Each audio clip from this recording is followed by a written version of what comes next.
कि हम चाहते हैं रोटी गर्म, सालन गर्म और पानी कैसा हो, ठंडा या ठंडा, चिल। और जैसे ही ये खाना खत्म करें तो फिर हमें ड्रिंक्स चाहिए होती हैं। हाँ, तो वो कैसी हो, चिल। डेफिनेटली। अच्छा, उसके बाद हम चाहते हैं कि अब कोई स्वीट डिश हो। अच्छा, उसके बाद हम क्या चाहते हैं, हम चाहते हैं कि अब कोई आइसक्रीम भी हो, कैसी हो, ठंडी।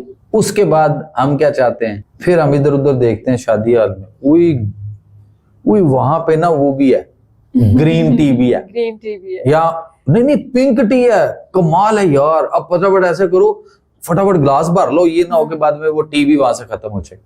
वो आइसक्रीम आपके सामने पड़ी है यार, आप आइसक्रीम खा रहे हो और आइसक्रीम ठंडी खा रहे हो, और उधर से साथ ही आपके सामने टी, चाहे पिंक है कोई भी है, वो टी भी आ गई और साथ ही हमने वो टी भी पीना शुरू। तो हम अपने इस नन्हे से मासूम से प्यारे से साथ मैदे के साथ क्या करें,